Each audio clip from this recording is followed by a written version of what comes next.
There's nothing quite as comforting as gathering around with mom friends and sharing stories. Stories have a way of making us feel better, and they're great reminders that no family is perfect, and that's okay. So join us as we share some stories and laugh, learn, and grow together. It's the iMOM Podcast. Welcome to this week's episode of the iMOM Podcast. Abby, Chloe, Susan, and Megan here with you once again. Chloe's a sporty girl. Megan, all-star swimmer. I was not a sportsman as a child. I cheered and I played a season of t-ball and a season of winter ball, and then I broke my finger. And I said, I'm done with this business. I'm over it. Susan, did you play sports as a kid? I did.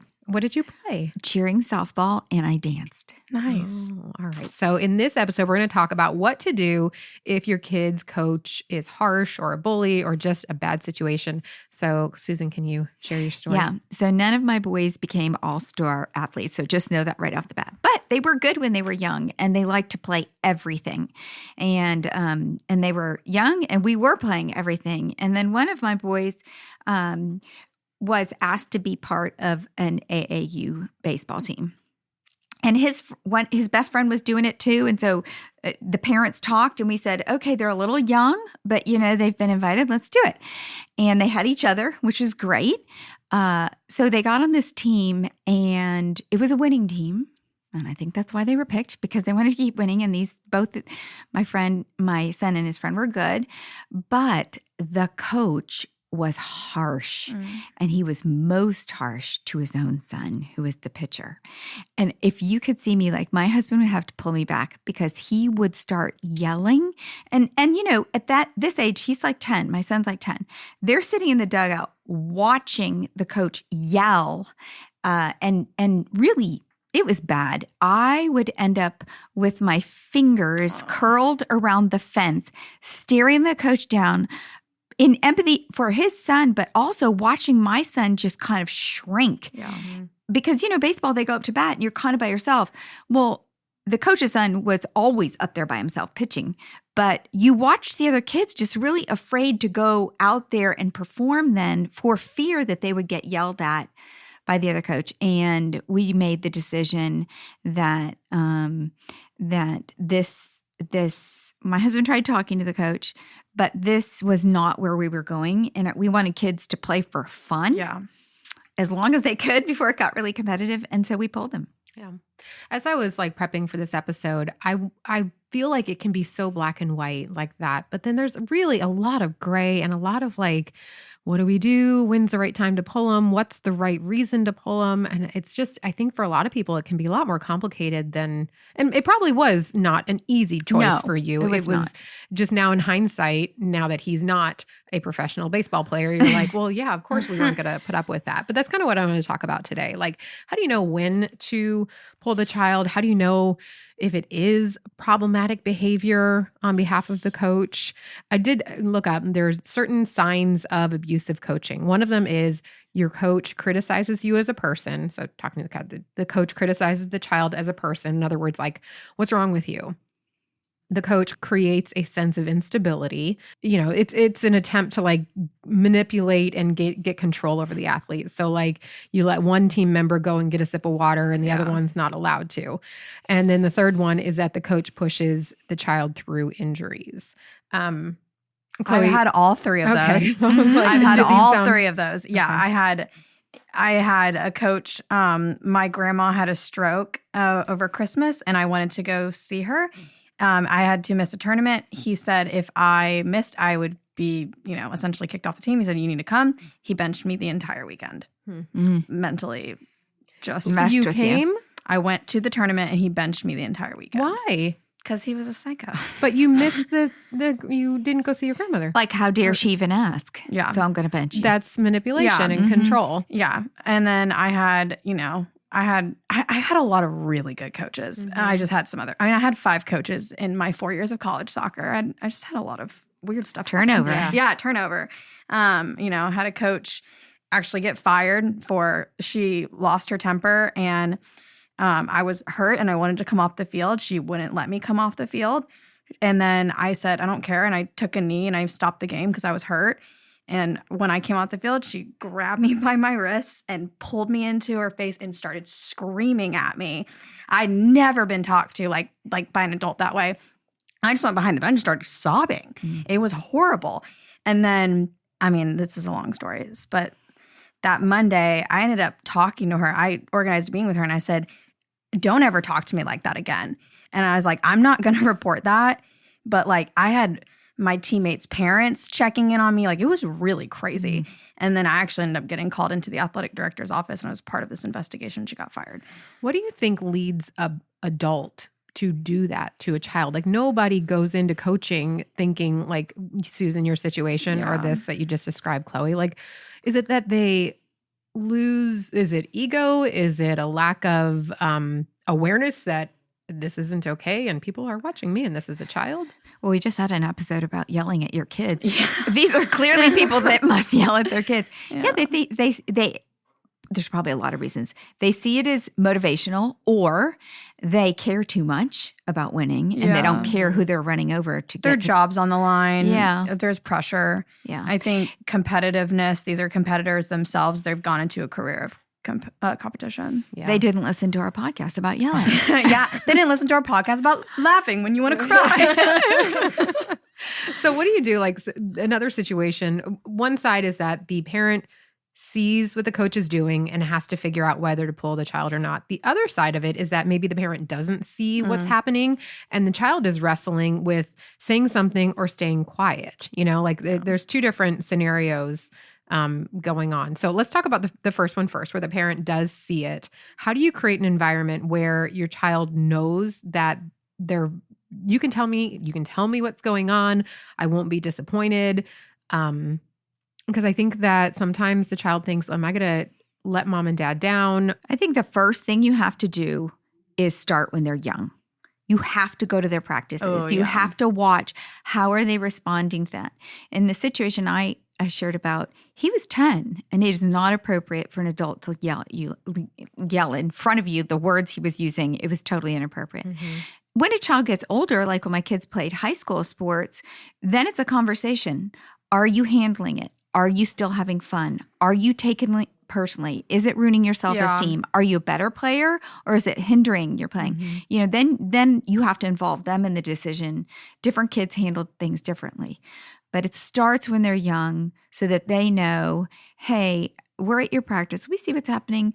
I don't know if we like the way this is happening. Let's talk about this. I'm going to talk to the coach. And, you know, our son was becoming intimidated. And you don't want your kids to lose a love of the sport at an early age because of a bad coach. Those are great questions to ask, because in the situation with your son at 10 years old, the coach is responsible for teaching the sport and making the sport enjoyable. That's way too young to be yelling at a player like that. But at the same time, what motivates different players in sports is different. I actually liked when coaches yelled at me. I felt like they cared a lot and they were just intense. I didn't like when they screamed at me aggressively, but I had a lot of coaches who were yellers, and it really didn't bother me. If you have those conversations with your child early and you understand, you know, when they get on another team and the coach is yelling, well, that doesn't really bother my son. He's probably okay. Yeah. And it depends what they're saying. True. So, you know, you're pitching like a dog. Is not appropriate. Or, hey, you need to get out there and, you know, there's different things too. Is it personal or is it instructive yelling? Yeah. Megan, you have anything to say? Swimmer girl? I'm the least competitive, least athletic person probably here. So the great thing about the sport of swimming is your ears are underwater, so it doesn't matter. Just say whatever you want to me. I can't hear you. I did. This is funny. I did 1 year. I made it to regionals for swimming. And I knew I was sick, but I didn't realize I had bronchitis and an upper respiratory infection. Oh gosh. And I wasn't going to not swim because I like made it to that point. And granted, like I said, I was not like the best swimmer. So there was no way I was going to miss this. The fact that I actually made it there, and it was my senior year. And I literally passed out in the middle of a pool. My friend had to jump in and pull me out. Oh my gosh, Megan. And because I just couldn't breathe. I really couldn't breathe. And the first thing my coach said to me when I like came to was, you were doing your best time. You were keeping up with the number one like swimmer in the state. You would have gone to states, blah, blah, blah, all this stuff. And I was just laughing. I was like, I do not care. Like, I'm just done. Like, I'm done. I was just laughing that was like, I like disappointed him. And that was the first thing he said. Meanwhile, she was going to the emergency room. Just like, well, I'm happy to be alive. So if you have a small child, like, a 10-year-old or so, how do you know if they are scared of the coach, or maybe a little bit older where they are aware enough that they don't want to worry you. They don't want to, upset you because they think, oh, well, mom and dad want me to play baseball. How do you know if they're scared? Is there something that they're doing like on the way to practice or on the way to a game? Yeah, my boys are not really expressive, but I could easily tell. They just don't want to go as much. They're not excited about it. And again, you just got to go and watch them in practice. Yeah. I think every mom intuitively kind of can read their kids pretty well. Yeah. I also feel like for me, my performance suffered. So on the teams where I had like the one coach in particular who, benched me that weekend. I mean, I played horribly that year, but I mean, I played better with better coaches. Yeah. They're discouraged after the games. That's that performance thing, or just like feeling like they didn't get to be a part because they weren't as good as they should have. Yeah. Why do you think some parents put up with abusive coaches? Because some parents do see it happening. Why do you think they don't immediately just step up and be like, we're not doing this? I think some parents are much more competitive with the kids, and either they are living vicariously through their kid because they didn't make it to a certain level, or they, weren't the athlete that their child is, and their child has the talent that they didn't have, or they're just super competitive and don't want to take them out. I've seen it happen a number of times where these kids will just keep going because they don't want to let their parents down, which is really tough to watch because you can see it, but it's like either they can't see it or they don't want to see it. Or sometimes, like I know a story of a kid that quit baseball after like 15 years of playing, and he was really upset and cried, and mom was like, I don't care. Like, why didn't you tell me sooner? There's this miscommunication of like, we're not talking about what really matters here. So reality check. The biggest team that my kids played on was a football team because they had 70-some, 80-some players. But our coach really loved the boys and tried really hard to get as many as possible scholarships because there were a lot of kids who really needed that. But he did the math for me one day, and I don't have it, of what percentage actually had a chance, A, to play for college, B, to play for a large college, C, to go professional. It is like minutia. When you start with Little League football all the way up, and most other sports are much smaller teams. Yeah. So I think there's a little bit of a reality check in that most parents need to remember this is supposed to be fun. Well, and I mean, I played with a lot of girls who played in college. I played with some girls who played professionally in the World Cup. And if you don't love the sport, you're not going to go far. I can think of several girls I played with who were incredibly talented, quit after 1 year of college because they hated it. And the girls, like for me, y'all, I was not the best on the team, but I played 4 years in college because I loved soccer and I loved my teammates. And like I said, I had great coaches that really, even the years I didn't perform as well, I had really good memories. Yeah. Well, I think that when your child is playing a sport for several years, parents are seeing those years as an investment in something. Yeah. Even if it's not college ball or, scholarships and stuff like that, they're still seeing all that as like, we've been working on this, we've been investing in this. And so to quit because the coach is a jerk, it's like, well, but what have we been putting all our time into? And I think they fail to see all of the things that their child has been gaining, the teamwork, the, all the stuff you get from playing a sport. Yeah. Yeah. That's what I was going to say is like, I feel like the bigger point of playing team sports is that you learn to get along as a team and you learn to make sacrifices on the team and excel as a team and all those things. Yeah. So what does mom do when dad wants to keep the kid in the sport? If he says, oh, you're being too sensitive, it's fine, this is how coaching works. And mom's like, I don't like it. I think there is a time where you want to teach your child to push through. I mean, certainly they're going to have teachers that are rough on them and you've got to sit it out. You've got to stay in for the year and you've got to learn that, well, we're going to pray about next year's teacher. So you got to balance that. Is this a situation where we can push through and they can learn some valuable lessons? We can talk about it all along the way, or is this damaging? Yeah. And that's actually leads me to my next question, because it's strange to me that a lot of parents allow coaches to talk to their kids in a way that they wouldn't talk to their children. So I wonder what message it's sending the child about the parent. Like, does my mom think this is okay? Why is she not stepping in? I'm getting reamed out by this coach, or he's talking to me like in a demeaning way, attacking me personally, and my mom is letting it happen. Like, I'm sure that's some like deep layered psychology stuff, but like our kids need us to be their advocate, and so when we don't step in a reasonable way, at least, I think that it's sending them the wrong message. It's a balance, because we can't protect our kids from everything, and they have to learn how to deal with situations. It's age. You've got to understand their age. At what point do we totally protect them, pull them out? At what point do we have a lot of conversations about it and say, we're going to give your coach grace. He does not speak to you the way I would speak to you, but hey, you know what? We've raised you in the church and you're a Christian and those words are wrong. Maybe he doesn't. Yeah. You can be a witness to him by listening to his words and asking him to speak to you more kindly. It's okay for them to learn to advocate for themselves, but it's all about their age and what they're ready, maturity-wise, to do. So what do you do if you want to approach the coach to say something? What's the right thing to say? Because they're probably not going to take it well, and hopefully you would go to them personally before you would go up the ladder.